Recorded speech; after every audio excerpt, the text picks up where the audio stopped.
Juan 10 nos va a hablar acerca de Jesús como el buen pastor. Y desde el verso 1 va a empezar diciendo que hay quienes no son pastores sino salteadores. Y quiero que primero podamos entender lo que era un pastor en ese momento. Estamos hablando de un pastor de ovejas, común, corriente. Bueno, común, ¿verdad? No sé, nosotros no sé si corriente o no, pero es nuestra expresión, un pastor de ovejas común. ¿Qué hacían? En el tiempo de frío o de invierno, cuando iban a guardar las ovejas, tenían lugares muy amplios donde guardaban a las ovejas. Y varios pastores podían guardar sus ovejas en ese mismo lugar. Entonces había alguien que cuidaba ahí, y cuando llegaba el pastor de uno de esos rebaños, porque eran varios rebaños que estaban juntos, conocía a ese pastor y le abría la puerta. Pero las ovejas se confundían todas, bueno, si eran blancas o parecidas, todas estaban ahí. ¿Cómo saber cuáles eran sus ovejas? No estaban marcadas como hoy, no tenían chips, ¿no? Pero el pastor había hecho algo. Muchas de esas ovejas, desde que nacieron, el pastor las cargó, ayudó a parir, digamos, al cordero. Las que estaban heridas las limpió, les puso ungüento, aceite para que sanaran. El pastor siempre iba delante de ellas, y el pastor o las ovejas conocían al pastor, conocían su olor.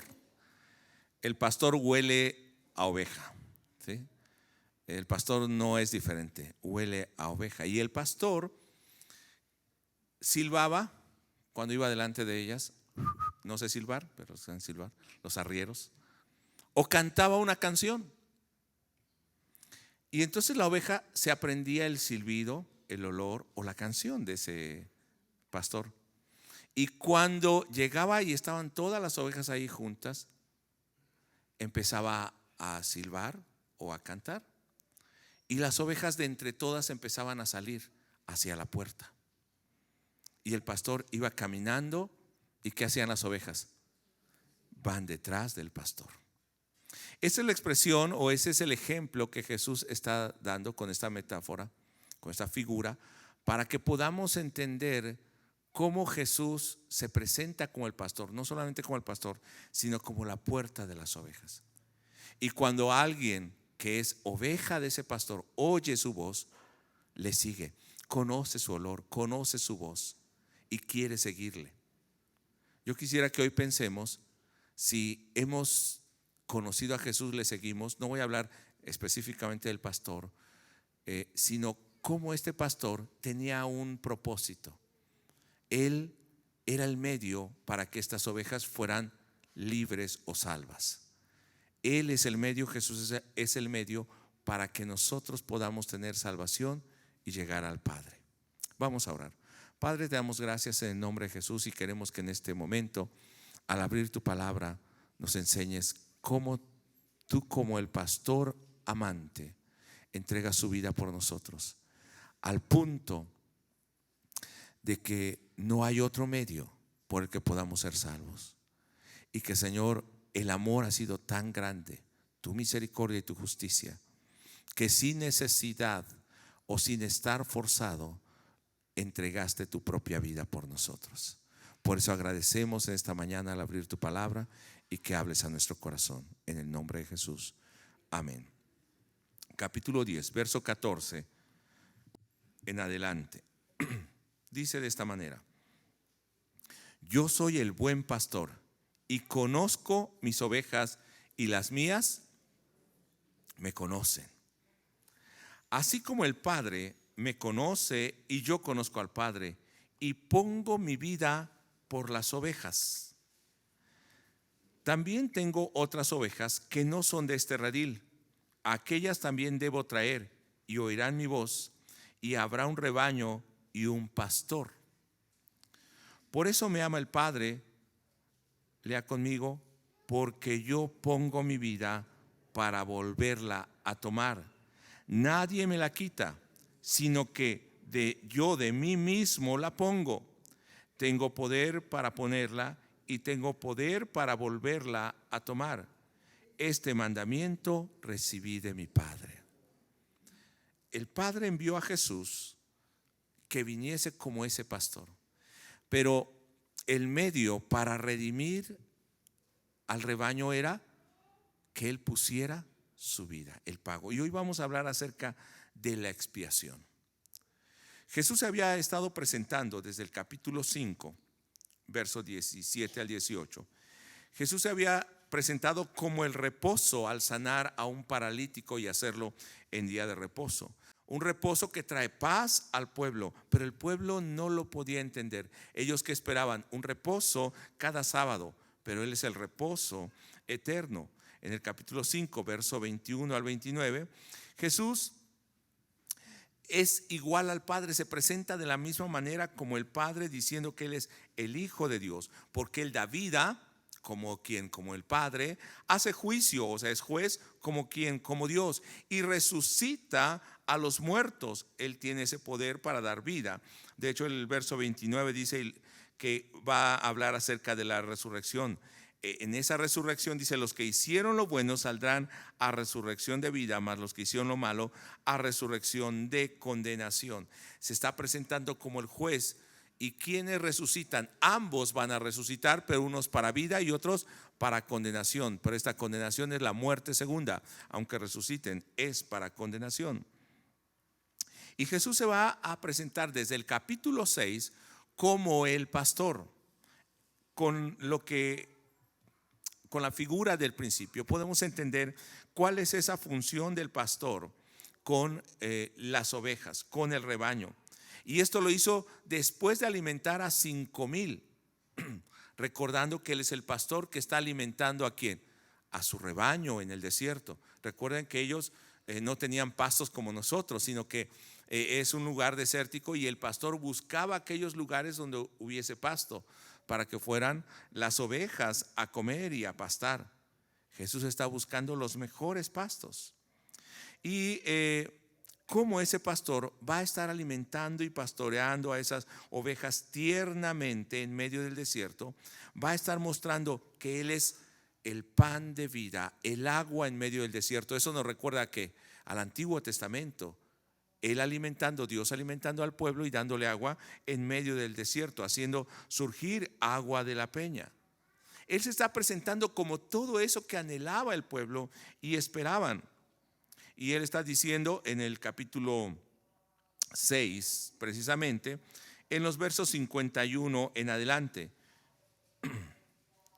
yo soy el pan vivo que descendió del cielo. Si alguno comiere de este pan, vivirá para siempre. Y el que come,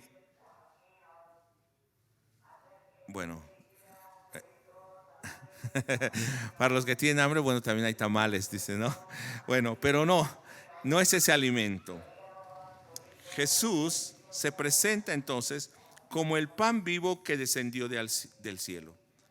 Pero también el que come de él, dice el verso 51, al final, ¿cómo?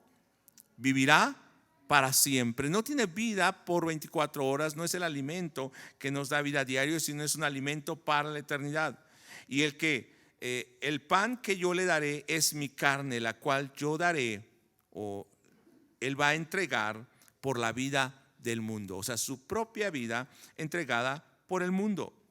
El que le come vivirá, y el que come de ese pan vivirá entonces eternamente. Y dice Él, ¿cómo? En el verso 68. Le respondió Simón Pedro: Señor, ¿a quién iremos? Tú tienes palabras de vida eterna. Y había dicho en el verso 63: las palabras que yo les hablo son espíritu y son vida. A través de la enseñanza de las palabras de Jesús, creer en Jesús como el Cristo y aceptar sus enseñanzas, el evangelio, es que tenemos vida y podemos comer del pan, beber del agua, que es para vida eterna. Jesús se estaba presentando de esta manera y el pueblo no le escuchaba, porque ellos no querían entrar en el reposo, no conocían ese reposo, rechazaban la vida, no querían el pan que Dios les daba, querían lo físico, lo momentáneo, el aquí y el ahora. De eso hemos estado hablando. La iglesia y la predicación en estos tiempos se ha corrompido al punto que la predicación en los púlpitos es más superación personal, es más, tú puedes ser líder en todo. Y no estoy diciendo que Dios no nos fortalezca y nos dé capacidad, sí, y que nos ponga en liderazgo, sí, también lo puede hacer. Pero están predicando superación personal, están haciendo coaching, en vez de enseñar el evangelio y la palabra de Dios que da vida eterna. Porque ellos dicen, queremos las cosas ahora, queremos la bendición ahora, no entendiendo que esta bendición, todo lo que Dios nos dé, todo lo que tú tengas, y Dios puede darte todo lo que tú puedes imaginar, pero no estoy diciendo que te lo vaya a dar, ¿verdad? Pero te puede dar todo eso y más. Pero eso es momentáneo y eso se queda aquí. Pero lo que el Señor te está ofreciendo es algo eterno. Así que aunque tengamos todo, eso solamente es un medio para glorificar a Dios. Es un medio que el Señor nos da para vivir, pero no es para salvación y para la eternidad. Así que todo lo que Dios te dé, dile gracias, Señor, pero que esto me lleve a glorificarte a ti, a reconocerte a ti. Y quiero entrar en materia, precisamente entrando al capítulo 7 y capítulo 10.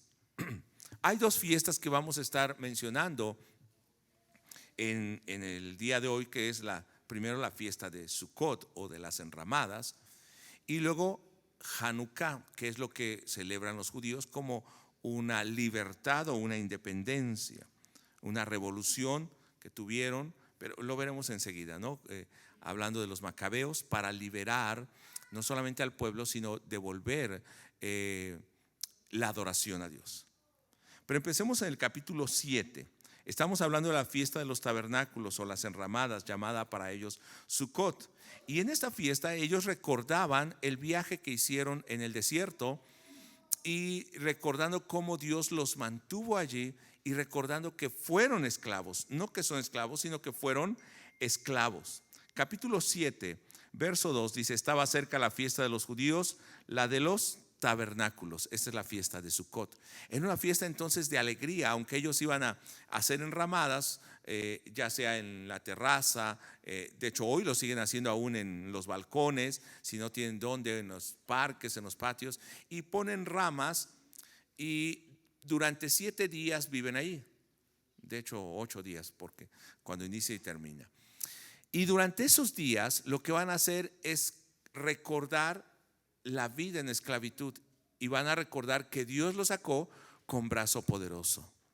Esto es lo que van a estar recordando. Capítulo 7, verso 22 dice: pero por cierto, Moisés os dio la circuncisión, no porque sea de Moisés, sino de los padres, hablando de la tradición de la circuncisión. Y en el día de reposo circuncidáis al hombre.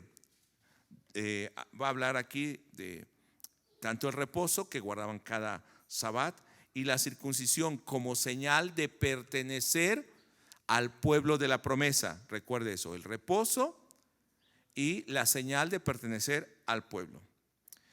Si recibe el hombre la circuncisión en el día de reposo, para que la ley de Moisés no sea quebrantada, ¿os enojáis conmigo porque en el día de reposo sané completamente a un hombre? Lo que Jesús estaba enseñando es: lo que ustedes guardan como el reposo, yo lo traigo, y les estoy enseñando lo que es el verdadero reposo. No es que solamente se circunciden para guardar la ley, sino que ustedes puedan obrar con misericordia con el necesitado, con el enfermo, porque ellos juzgaban no que hubiese sanado, sino que lo hiciera en día de reposo. Jesús entonces se estaba mostrando como ese verdadero reposo, y una circuncisión no externa, sino la circuncisión. Es un tema bastante amplio que también lo tendríamos que ver en Isaías, pero es un tema que Dios pedía la circuncisión del corazón, no la circuncisión en la carne, sino Pablo nos va a decir que la circuncisión en el corazón es desechar la vida pecaminosa, desechar el pecado de nosotros. Pero ese es otro tema. Entonces, Jesús se está mostrando de esta manera como el que trae reposo y como aquel que da la señal de la circuncisión a los que pertenecen al pueblo de Dios. No porque guardan un rito, no porque tienen una vestidura, no porque son nacidos de un linaje o una sangre, sino porque aquellos que han tenido la circuncisión en el corazón viven obedeciendo a Dios y desechando el pecado. Sería el resumen de esto de la circuncisión. Pero dice en el verso 37, bueno, ellos recordaban esta fiesta con gran alegría, la fiesta de Sucot. Y dice en el verso 37, en el último y gran día de la fiesta. Era una celebración en el último día, porque recordamos que Dios nos hizo libre. Ahora somos libres. Recordamos que fuimos pecadores, ahora somos hijos, salvos, libres. Amén. Y eso debe llenarnos de gozo. Pero continuamos en el verso. Jesús se puso en pie y alzó la voz diciendo: si alguno tiene sed, venga a mí y beba. ¿A qué nos recuerda esto? Éxodo capítulo 17. Cuando el pueblo reclamó a Dios, contendió con Dios porque no había agua para beber. Y en el verso 7 va a decir: ¿está Dios entre nosotros o no? Esa fue la tentación. No la tentación de una droga, no la tentación sexual, no la tentación del dinero. La tentación, o cómo ellos tentaron a Dios, es dudar si la presencia de Dios estaba con ellos. Y entonces por eso Jesús dice: si alguno tiene sed, como ese pueblo que tenía sed y por eso reclamó, venga a mí y beba. Ya no va a beber de un agua física, va a beber de mí, de lo que yo le doy.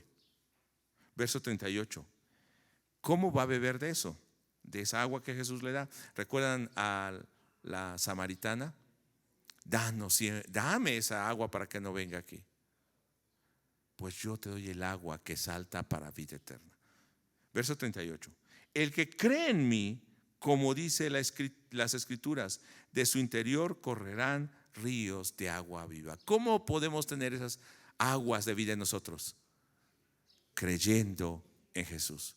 Jesús entonces se está presentando como el medio para el reposo, como el medio para tener vida, como el que alimenta. Jesús se está presentando como aquel que hace parte del pueblo, la circuncisión, pero también aquel que da vida en medio del desierto. El que cree en él no tendrá sed jamás. Entonces, esta fiesta le recordaba al pueblo que eran peregrinos. Cuando nos reunimos a alabar a Dios, ¿qué recordamos? Que somos también extranjeros y peregrinos, que vamos tal vez en un desierto, pero el Señor nos ha sacado de Egipto, nos ha sacado del pecado y nos ha traído hasta aquí y nos ha alimentado, nos dio su vida. Hemos podido beber de él. No solo es Éxodo 17, Números 20 también nos va a recordar eso. Usted lo puede anotar y luego lo busca en la Biblia y lee toda la historia completa, cómo el Señor les dio agua a beber de la roca. Y aunque el Señor obró con misericordia en Números 20, obró con misericordia, también trajo juicio a Moisés y Aarón, porque ellos no se enojaron, no creyeron en Dios. Y hasta Moisés dijo: ¿creen que les voy a hacer salir agua de la roca? Para que vean, y golpeó. Y el Señor le había dicho: solamente habla a la roca y te va a dar agua. Dice que el pueblo bebió y bebieron sus animales. En muchas ocasiones Jesús nos está dando lo necesario para la vida y a veces nos desesperamos, nos estresamos, dejamos de confiar en el Señor, y eso es tentar a Dios. Por eso cuando Jesús dice: el que tenga sed venga y beba de mí, se está presentando como esa peña que estaba en el desierto y que ahora ellos se pueden acercar y beber. ¿Y cómo era esa agua? Dice que fue abundante para todos. Jesús se está presentando así, como el medio de vida en medio del desierto. Nosotros los mexicanos decimos, no sé si en otro país lo digan, Pero cuando alguien se cree mucho, ¿cómo le decimos? Se cree la última Coca-Cola en el desierto, ¿no? Porque anhela beber algo, ¿no? Algo frío como si fuera lo mejor. Pero no, mejor que la Coca-Cola es el agua viva, abundante, que no se detiene. Y Jesús dice: yo soy esa agua viva en medio del desierto. Esa agua que salta para vida eterna. Vamos al capítulo 10. Entonces, como Jesús ha estado presentando como ese medio para que el pueblo reciba todo aquello que se había prometido en el Antiguo Testamento, Jesús se va a presentar también como la luz del mundo, que desde el capítulo 1 se presenta de esta manera, y va a repetirlo muchas veces. Y cuando habla precisamente de la luz del mundo, y va a hablar aquí también como el pastor en el capítulo 10, hay algo que se llama pleonasmo en la figura literaria judía. No el pleonasmo como nosotros lo manejamos en español, que repetimos una palabra, ¿no? Sino el pleonasmo en la literatura judía es repetir la misma idea. Repetir la misma idea una y otra vez. Eso tiene un objeto, pues que se enfatice eso, que la gente se lo aprenda, ¿no? Y darle interés a la persona, que eso es lo que debe creer solamente. Pero vamos al capítulo 10. Cuando empieza a hablar acerca de el pastor, en el verso 3, a este abre el portero. O sea, hay muchos pastores, pero hay cuatreros. ¿Conocen a los cuatreros? ¿Sí? ¿Qué es un cuatrero?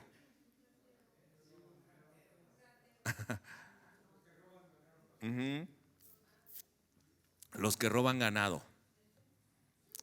Los que se saltan y roban ganado. A veces las matan, se llevan la carne, roban el ganado, lo dispersan. No son los dueños de ese ganado. Entonces, no lo quieren, no lo van a cuidar. Espero que no haya así, ¿verdad?, entre nosotros. O pastores cuatreros que van y se están robando gente de otras iglesias. O hermanos cuatreros, no. Las ovejas del Señor Jesús son aquellas que oyen su voz. Pero bueno, regresemos al pasaje.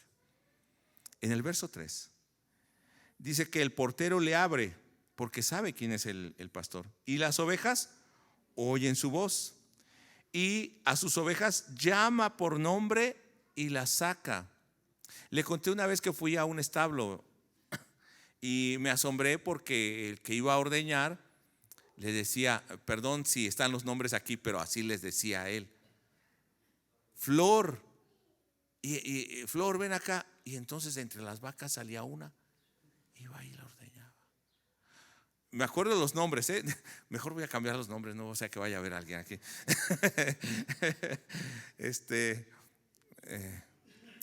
No sé, un nombre raro.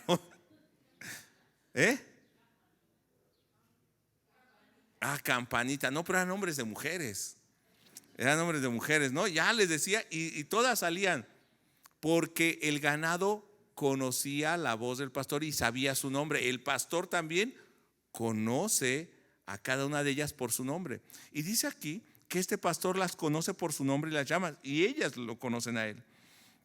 Verso 4: y cuando ha sacado fuera todas las propias, va delante de ellas, porque se acuerda que estaban revueltas, ¿no?, el ganado, pero saca ¿cuáles? Las suyas, no las de otro. Y las ovejas le siguen porque conocen su voz. Mas al extraño no seguirán, sino huirán de él, porque no conocen la voz de los extraños. ¿Por qué es tan importante que nosotros enseñemos la palabra de Dios? Para que usted aprenda a distinguir no la voz del pastor o el maestro que está aquí, sino la voz de Jesús, la voz de la palabra de Dios, y conozca cuál es la verdadera enseñanza o la doctrina bíblica y cuál no es. Veía un reportaje, luego no quiero mencionar los nombres, pero veía un reportaje donde los exmiembros de una iglesia decían que con la pandemia muchos miembros de esa iglesia se empezaron a ir. Y estoy hablando de una iglesia muy grande que va un güerito y un negrito con corbata y con camisa de manga corta, ya. Y ellos preguntaban, bueno, ¿y por qué crees que se empezaron a ir? Dice, porque al estar en pandemia, ellos empezaron a informar en internet, ya no de la iglesia, sino se empezaron a informar y se dieron cuenta que las versiones oficiales de la iglesia no correspondían con la historia real, habían sido inventadas, y el libro o los libros que tienen de inspiración eran libros que no tenían revelación o que dudosamente su profeta, porque tienen un apóstol y un grupo, ¿no? de ¿cómo se llaman? Apóstoles. Dudosamente tendrían esa inspiración, menos su fundador. Y dice, muchos empezaron a ir por eso.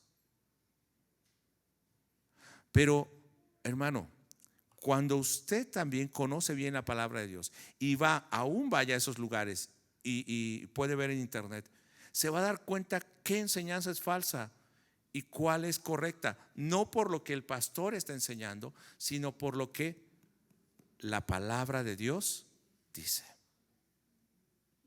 Y esto debe ser su fundamento, hermano, la palabra de Dios. Pero no quiero andar en este tiempo, quiero regresar, en este tema, y quiero regresar a este tiempo donde Jesús está hablando en el capítulo 10 y está diciendo, yo voy y saco mis ovejas, pero ellas me van a seguir. Usted debe seguir a Jesús, debe seguir su palabra, pero si hay una enseñanza diferente, aún el maestro que está aquí o aún el pastor que esté aquí, si enseña algo diferente, no tiene la obligación de creerle. Pablo mismo lo dijo.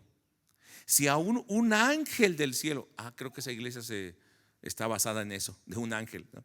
Un ángel del cielo desciende y les enseña un evangelio diferente, no le crean. ¿Y qué dice? Sea anatema, maldito o separado, está condenado, porque los está llevando en un camino diferente. Entonces usted tiene la responsabilidad de ir a la palabra de Dios, de conocerla.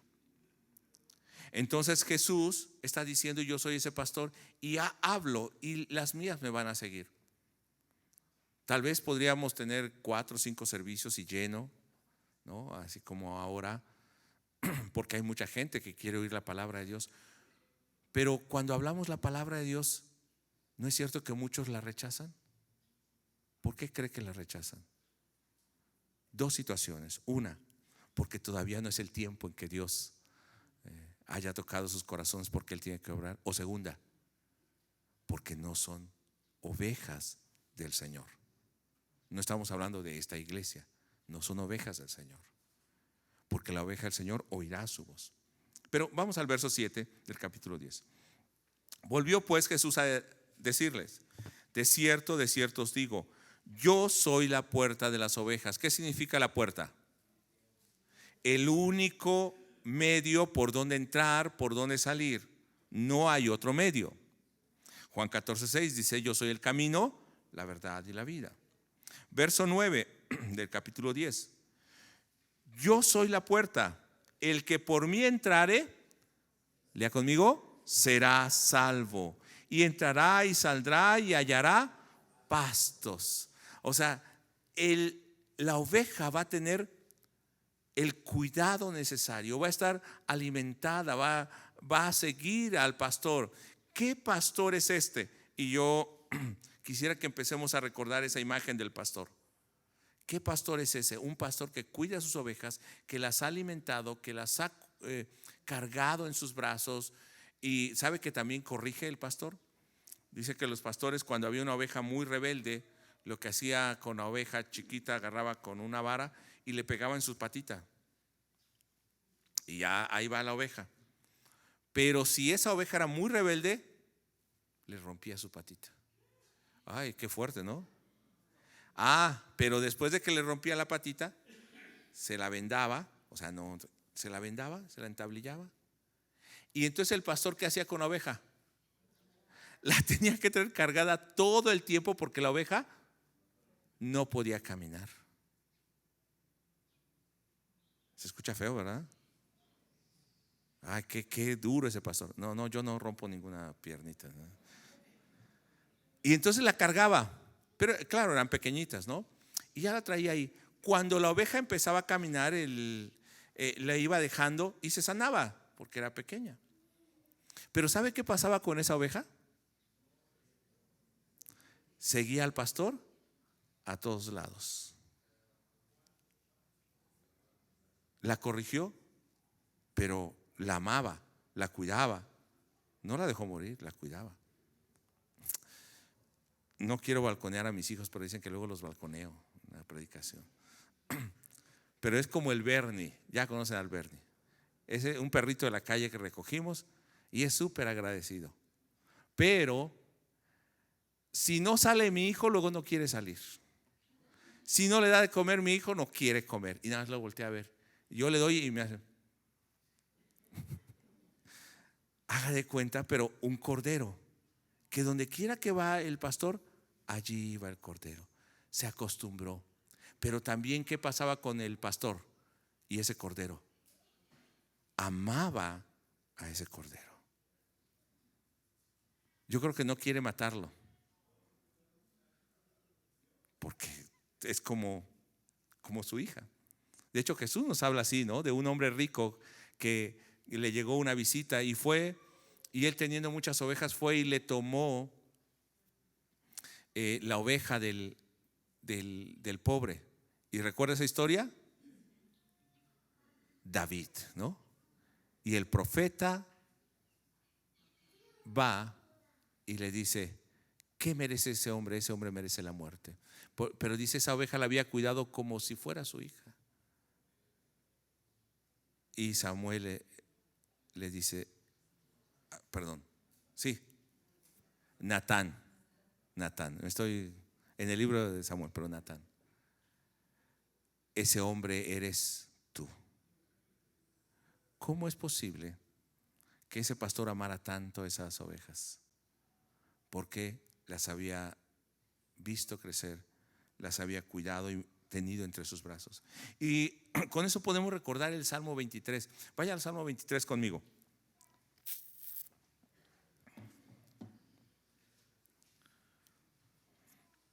Y voy a ir leyendo, no voy a explicar el Salmo 23, solamente voy a ir recordando cómo ese pastor cuida de sus ovejas. Salmo 23. Jehová es mi pastor, nada me faltará. Esa oveja está confiada en el Señor porque ese pastor es todo para esa oveja. ¿Se acuerda de esa ovejita que fue disciplinada y todo? Esa ovejita, ¿dónde va el pastor? Allí va. Conoce su olor, su voz, ama al pastor. No necesita otra cosa porque sabe que el pastor le va a suplir todo. Verso 2. En lugares de delicados pastos me hará descansar, les da el descanso. Pero recuerde cómo dice: Jehová es mi pastor. Y en Juan 10, ¿quién se está presentando como el pastor? Jesús. Y entonces está diciendo: ustedes tienen que verme como ese pastor que David estaba escribiendo, y que ve a Dios como ese pastor. Yo soy ese pastor. Verso 2, donde nos quedamos. Junto a aguas de reposo me pastoreará, les da a beber aguas de vida y les da reposo. ¿No era lo que Jesús había venido diciendo en Juan también? ¿Que era lo que estaba dando al pueblo? Sí. Verso 3. Confortará mi alma. También habla de ese reposo y de esa salvación. Me guiará por senda de justicia por amor de su nombre. Habla acerca de Jesús como la luz y su enseñanza guiando al pueblo. ¿Qué hacía el pastor? Normalmente no hacía eso de golpear a sus ovejas. Si usted se ha dado cuenta, las ovejas son muy dóciles. Son muy dóciles. Entonces lo que hacía el pastor era solamente ir delante de ellas y ellas avanzaban atrás. En el verso 4 en adelante: aunque ande en valle de sombra de muerte, no temeré mal alguno, porque tú estarás conmigo.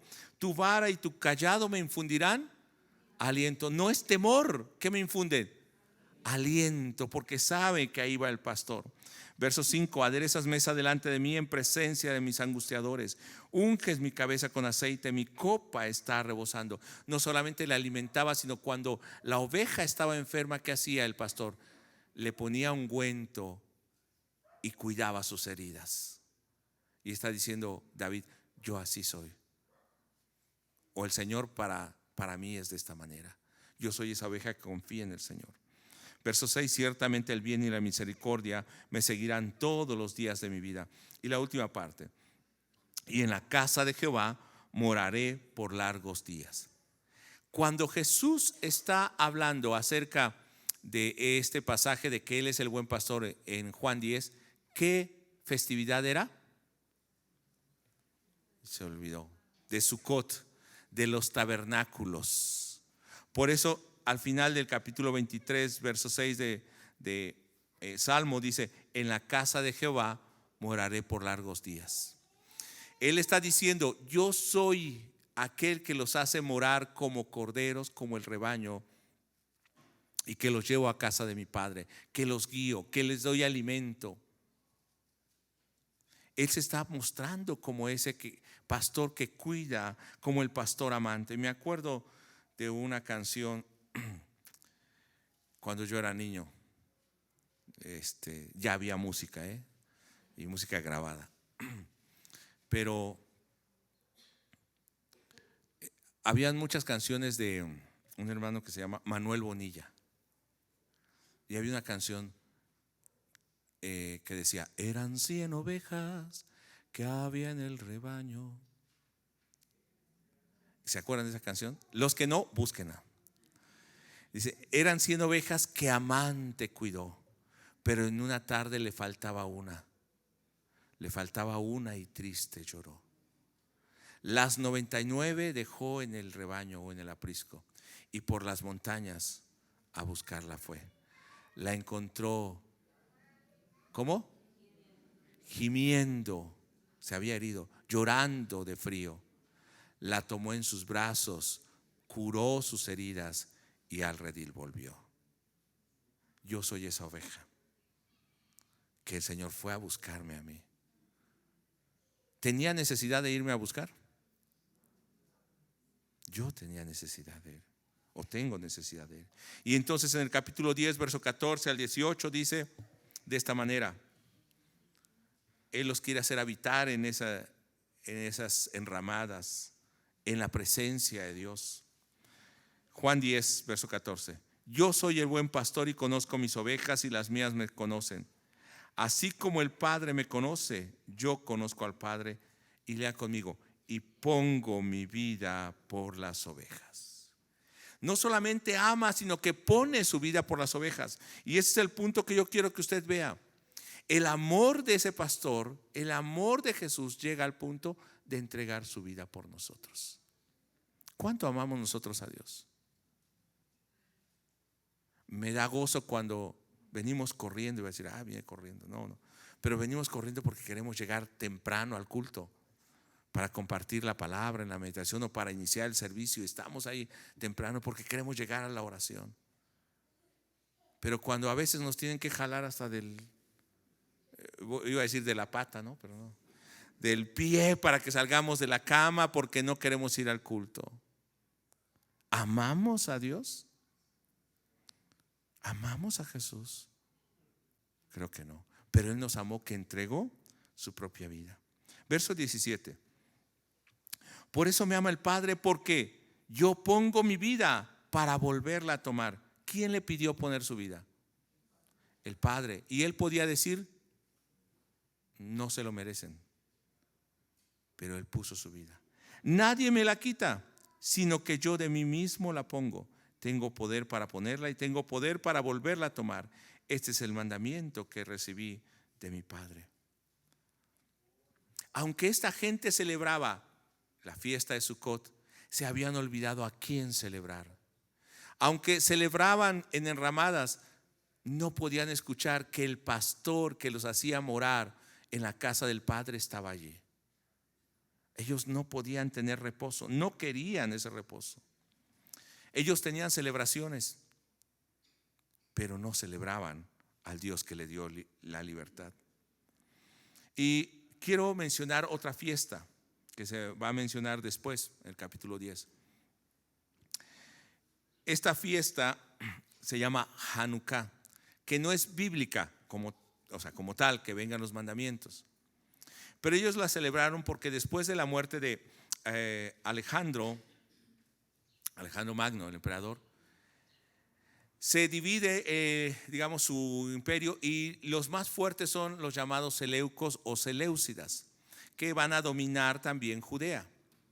Y en el año 175 va a llegar Antíoco Epífanes IV y va a tomar Jerusalén y el templo, y lo que va a hacer es, o él quiere unir a todo el imperio que gobierna a través de la cultura, del arte que lo va a promover, pero también a través de la religión.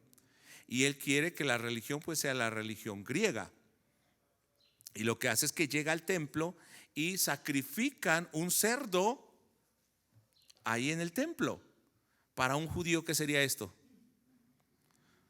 Lo peor que se podía hacer. Habían contaminado el templo.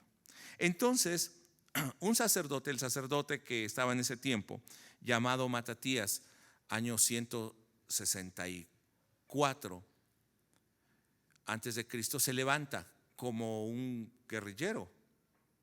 Y a la muerte de Matatías, su hijo se queda al frente, haciendo esta guerra contra los invasores. Y finalmente vencen. Y entonces lo que se celebra en Hanukkah es precisamente esto: la libertad que tuvieron, o liberar a Jerusalén y el templo. Dice en el capítulo 10, verso 22. ¿Por qué le cuento esto? Dice en el verso 22: celebrabas en Jerusalén la fiesta de la dedicación, que es el Hanukkah. O sea, celebraban que se dedicaba nuevamente el templo, y era invierno. Y es importante esto porque ellos fueron libres casi por 100 años, o independientes, del año 160 al 60 antes de Cristo. Fueron independientes por esta lucha que emprendió Matatías y luego su hijo Judá Macabeo. Y yo creo que usted ha leído o ha visto esos libros de Macabeo, ¿no? No es un libro bíblico, sino es un libro apócrifo. ¿Por qué es apócrifo? Porque no se considera revelado, pero sí se considera como un libro que nos habla de la historia de esa libertad. Usted puede leer primera, segunda, tercera de Macabeo y va a ver esa historia. No es un libro revelado, pero sí es un libro histórico. Por eso es apócrifo. Y entonces, ¿qué hacen? ¿Qué celebran en Hanukkah? Bueno, celebran la victoria sobre los enemigos del pueblo de Dios. Segundo, que es lo más importante, celebran la purificación y dedicación nuevamente del templo, reiniciando los sacrificios santos. Tercero, vuelven al culto único al Dios verdadero. Y cuarto, celebran, es una fiesta de las luces, victoria de la luz sobre la oscuridad. De hecho, ellos ahora todavía tienen la costumbre de poner velas en estas fiestas. Los niños hacen esto. ¿Por qué se celebra la luz? Porque cuando ellos tomaron nuevamente el templo, los conquistadores, los opresores, habían dejado ardiendo la lámpara. Pero lo que tenía, digamos que la bombilla, lo suficiente era para arder todo un día. Sin embargo, ellos, como habían sido guerrilleros, bueno, o era una revuelta, no tenían aceite. ¿Por qué celebran la luz? ¿Y por qué es tan importante cuando Jesús dice, yo soy la luz del mundo en ese contexto? Porque dicen ellos, o la historia, digamos la tradición judía, dice que esta lámpara continuó ardiendo por 8 días, aunque nada más tenía aceite para un día, hasta que ellos pudieron conseguir, o sea, porque tenían que preparar el aceite para que siguiese ardiendo. Por eso ellos le llaman también al Hanukkah, no solamente de la dedicación, sino de las luces. Por eso en el verso 24, capítulo 10, verso 24. Y le rodearon los judíos y le dijeron: ¿hasta cuándo nos turbarás el alma? Si tú eres el Cristo, dínoslo abiertamente. Jesús le respondió: os lo he dicho y no creéis. Las obras que yo hago en nombre de mi Padre, ellas dan testimonio de mí. Pero vosotros no creéis porque no sois de mis ovejas. Como os he dicho, mis ovejas oyen mi voz y yo las conozco y me siguen. Y yo les doy vida eterna y no perecerán jamás, ni nadie las arrebatará de mi mano. Mi Padre que me las dio es mayor que todos y nadie las puede arrebatar de la mano de mi Padre. ¿Quién las puede arrebatar? Las ovejas son del Padre. Y en este contexto es que quiero hablar acerca de la expiación. Capítulo 10, verso 14 en adelante. El verso 15 precisamente dice: yo pongo mi vida por las ovejas. Verso 17: yo pongo mi vida para volverla a tomar. Nadie me la quita sino de mí mismo. Yo pongo la vida. Tengo poder para ponerla y para volverla a tomar. Esto que Jesús repite, ¿cuántas veces lo repitió y de diferente manera? Pero está diciendo lo mismo: yo pongo mi vida por las ovejas. ¿Cómo se llama este acto que Jesús está haciendo como el pastor, que ama a tal punto a su rebaño? El poner su vida es expiación.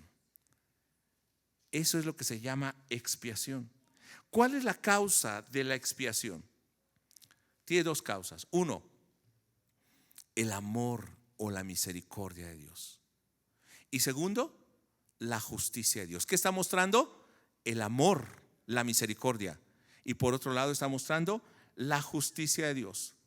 Porque Juan 3:16 dice: porque de tal manera amó Dios al mundo que ha dado a su Hijo unigénito, para que todo aquel que en él cree no se pierda, mas tenga vida eterna.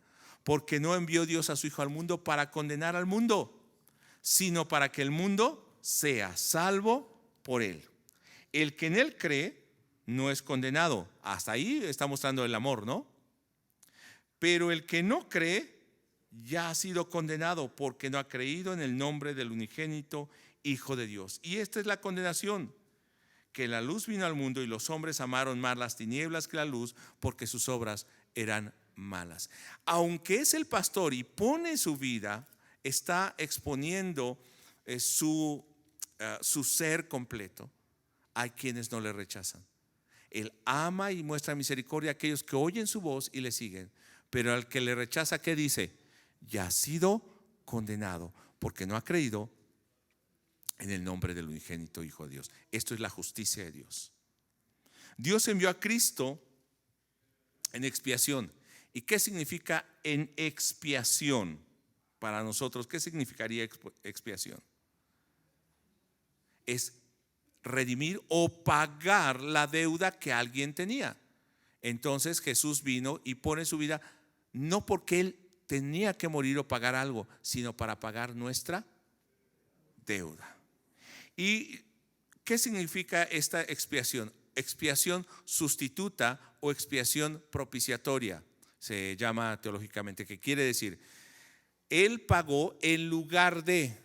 Haga de cuenta que usted tiene una deuda y viene alguien y dice: yo lo pago. La persona a la que le debía va a aceptar el pago y usted queda libre de ese compromiso. Eso es expiación. Pero expiación sustituta sería como esto: yo estoy condenado y tengo que prestar servicio social o ir a la cárcel, pero eso nadie lo puede hacer por mí. Yo lo tengo que hacer, ¿cierto? Pero alguien dice: no, yo voy a tomar el lugar de el hermano Fernando y yo voy a pagar su condena. Yo voy a estar en su lugar. Eso se llama sustituto o propiciatorio, que no solamente paga, sino se pone en el lugar de ese que debía. ¿Entendemos qué tan importante es la expiación en la obra de salvación? ¿Qué tanto es el amor del Señor para con nosotros? Dice Romanos capítulo 3 de esta manera: a quien Dios puso como propiciación. O sea, ¿qué quiere decir? En lugar de, por medio de la fe en su sangre, para manifestar su justicia, a causa de haber pasado por alto en su paciencia los pecados pasados. Entonces el amor y la justicia de Dios son supremamente visibles en esta expiación. ¿Había necesidad de la expiación? ¿Qué cree usted? ¿Hay necesidad o no de la expiación? ¿Sí o no? Sí. ¿Alguien dice que no? Si dice que sí, tiene razón. Si dice que no, tiene razón. Y va a decir, ¿cómo? Bueno, depende de dónde lo veamos. No hay necesidad de expiación de parte de Dios, ni de parte de Jesucristo. Porque Dios podía habernos dejado en nuestra condición, aplicar la justicia y condenar a todos, ¿sí o no? Dios no tiene ninguna necesidad, Jesús no tiene ninguna necesidad. Nos deja nuestros pecados condenados al juicio. Pero también podía haber decidido salvar a todos y no condenar a nadie. Pero recuerde que Dios es justo y Dios juzgó a los ángeles que pecaron. Entonces, también sería injusto dejarnos a nosotros sin ese juicio. Se muestra el amor, pero se muestra la justicia de Dios. Y la justicia es que Dios va a hacer lo que es perfecto. Y Dios va a hacer lo correcto. Eso es la justicia. Porque muchos decimos, bueno, ¿por qué no Dios nos perdona a todos y ya? Todo fácil, ¿no? ¿Por qué Dios no nos obliga a cambiar a todos? Pero entonces no estaríamos hablando de justicia ni de amor. Continuamos un poco más. La expiación sí es una necesidad, pero para el pecador. Porque sin ese medio no hay posibilidad de ser salvo. Por eso Jesús dijo, yo soy la puerta, yo soy el buen pastor. El que come de mí no tendrá hambre ni tendrá sed jamás. La necesidad no es para él, la necesidad es para nosotros. Entonces Dios está mostrando, Dios decidió mostrar ese amor para salvar a la humanidad a través de enviar a su Hijo Jesucristo. Quiero ir a Efesios capítulo 2.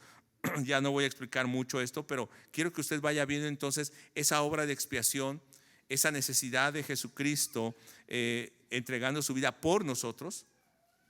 Capítulo 2, verso 12. En aquel tiempo estabais sin Cristo, alejados de la ciudadanía de Israel y ajenos a los pactos de la promesa, sin esperanza, sin Dios en el mundo. Esa era nuestra condición, amén. Y nuestro fin era la condenación. Verso 13. Pero ahora en Cristo Jesús, ¿a través de quién? De Cristo Jesús. Vosotros que en otro tiempo estabais lejos, habéis sido hechos cercanos por la sangre de Cristo. Estábamos lejos y ahora cambió nuestra identidad, cambió nuestra posición respecto a Dios. Verso 14. Y nos va a empezar a mencionar qué es lo que hizo ese sacrificio expiatorio, pagando todo lo necesario en lugar de nosotros. Una expiación sustituta. Porque Él es nuestra paz. De ambos pueblos hizo uno. Verso 15. Aboliendo en su carne las enemistades. Y al final del verso dice, para crear en sí mismo de los dos un solo y nuevo hombre, haciendo la paz. Verso 17. Y vino y anunció las buenas nuevas de paz a vosotros que estabais lejos y a los que estaban cerca. 18. Porque por medio de él los unos y los otros tenemos entrada por un mismo espíritu al Padre. Dio la paz y ahora podemos entrar al Padre. Abolió las enemistades. Verso 19. Lea conmigo, esto sí quiero que usted lo lea. A través de ese sacrificio con Jesús, esto es lo que usted ha recibido. Así que ya no sois extranjeros ni advenedizos, o sea, arrimados, sino conciudadanos de los santos y miembros de la familia de Dios. ¿Qué somos? Conciudadanos de los santos y miembros de la familia de Dios. O sea, de una ciudad santa y de la familia de Dios. ¿Usted se ha considerado como esa familia de Dios? Por eso nos llamamos hermanos. Entonces la naturaleza de la expiación va a poner a Jesucristo en un entredicho. ¿Por qué? Porque Él tiene que venir en carne. Por eso la necesidad de la encarnación, la necesidad del sacrificio sustituto y la necesidad para nosotros de la resurrección. Todo esto es para nosotros. Él no tenía que hacer esto, pero por nosotros lo hizo. Entonces Jesús, ¿qué va a estar mostrando ahí? Obediencia al Padre, porque Él se hizo obediente hasta la muerte, y la muerte de cruz. Él obedeció al Padre por nosotros, porque nosotros no podíamos obedecer. No éramos capaces, ¿cierto? Por eso es que dice Ezequiel capítulo 36, que a través de ese nuevo pacto Él cambió nuestro corazón y nuestro espíritu y puso su espíritu para que podamos vivir en obediencia. Pero también vemos o ponemos a Jesús en esta expiación como en calidad de sufriente, el cordero sufriente, y Él sufre el castigo que nosotros merecíamos, que es la muerte. Para que no muramos, Él murió. Se hizo pobre para que fuésemos enriquecidos en esa salvación. Él cargó en sí el pecado de todos nosotros, el castigo de todos nosotros. Él estaba consciente de esto y Él lo hizo por amor a nosotros. Dice Isaías 53, hablando de esto, que verá el fruto de su aflicción y Él quedará satisfecho. Dice Hebreos capítulo 2, esto sí quiero leer el pasaje, verso 14. Así que por cuanto los hijos participaron de carne y sangre, Él también participó de lo mismo, para destruir por medio de la muerte al que tenía el imperio de la muerte, esto es, al diablo. Y lea conmigo esto: y librar a todos los que por el temor de la muerte estaban durante toda la vida sujetos a servidumbre. La expiación de Jesucristo hizo posible que nosotros, que estábamos en temor, sujetos al gobierno de Satanás, que estábamos en muerte, pudiéramos tener vida, libertad, y ahora podamos servir al Señor. Verso 17. Por lo cual debía ser en todo semejante a sus hermanos. Por eso necesitaba encarnarse. No porque Él lo necesitara, porque nosotros lo necesitábamos. Para venir y ser misericordioso y fiel sumo sacerdote en lo que a Dios se refiere. Lea conmigo: para expiar o pagar los pecados del pueblo. Pues en cuanto Él mismo padeció siendo tentado, es poderoso para socorrer a los que son tentados. Y primera de Juan 4, verso 10. En esto consiste el amor, no en que nosotros hayamos amado a Dios, sino en que Él nos amó a nosotros y envió a su Hijo en propiciación por nuestros pecados. Es expiación sustituta o propiciatoria. Pagó, pero pagó en lugar de nosotros. No pagó por Él, pagó por nosotros. Sufrió por nosotros. Entonces, ¿qué espera el Señor ahora de nosotros? Amarle, y amarle es obedecerle. Vuelvo a leer el pasaje que leímos ya 2 veces, pero ahora es la tercera vez, para que podamos entender algo más. Juan 10, verso 14. Yo soy el buen pastor y conozco mis ovejas y las mías me conocen. Así como el Padre me conoce y yo conozco al Padre y pongo mi vida por las ovejas. Eso es expiación. Verso 17. Bueno, voy a leer el 16 porque aquí estamos incluidos nosotros. También tengo otras ovejas que no son de este redil. A aquellas también debo traer y oirán mi voz, y habrá un rebaño y un pastor. Y no está hablando del pastor que está aquí, está hablando de Él como pastor. Verso 17. Por eso me ama el Padre, porque yo pongo mi vida para volverla a tomar. Nadie me la quita, sino que yo de mí mismo la pongo. Tengo poder para ponerla y tengo poder para volverla a tomar. Este mandamiento recibí del Padre. Y yo quiero que nos pongamos en pie y oremos en este momento. Si hemos entendido esto, la expiación fue realizada cuando el Padre envía a redimir o a pagar nuestro pecado. Un sacrificio suficiente para pagar todo pecado. Muestra la misericordia eterna, pero también muestra la justicia perfecta de Dios. La expiación fue posible en el plan de Dios. La encarnación, la crucifixión, la resurrección y la glorificación de Cristo. Es una obra extraordinaria que nos permite ahora vivir como pueblo de Dios. Pero en esta expiación yo quisiera cambiar el título al final del tema, así como está de pie, y pensemos en esto. Expiación significa que Él puso su vida por mí.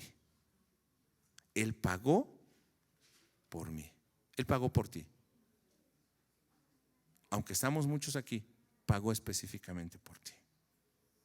Y lo hizo por misericordia.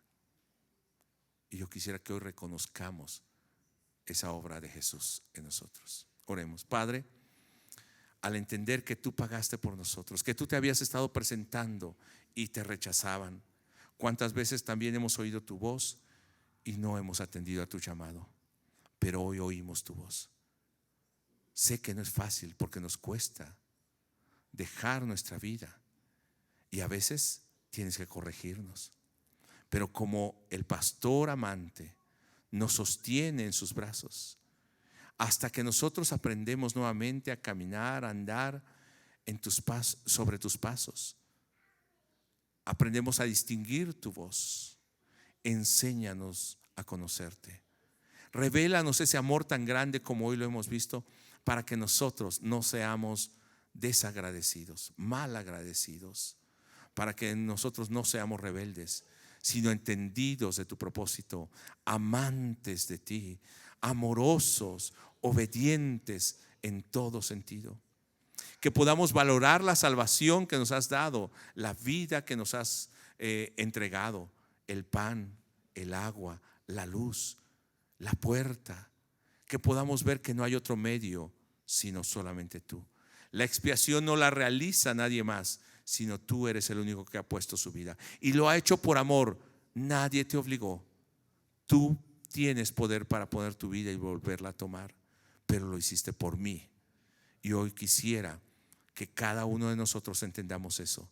Lo has hecho por mí, por Naún, por Juan, por Jorge, por María. Lo has hecho por mí específicamente. Y hoy quiero oír tu voz. Quiero seguirte. Cuando me llames, salir a esos pastos verdes y ser apacentado por ti. Te doy gracias en el nombre de Jesús. Amén. Tome su lugar, hermano.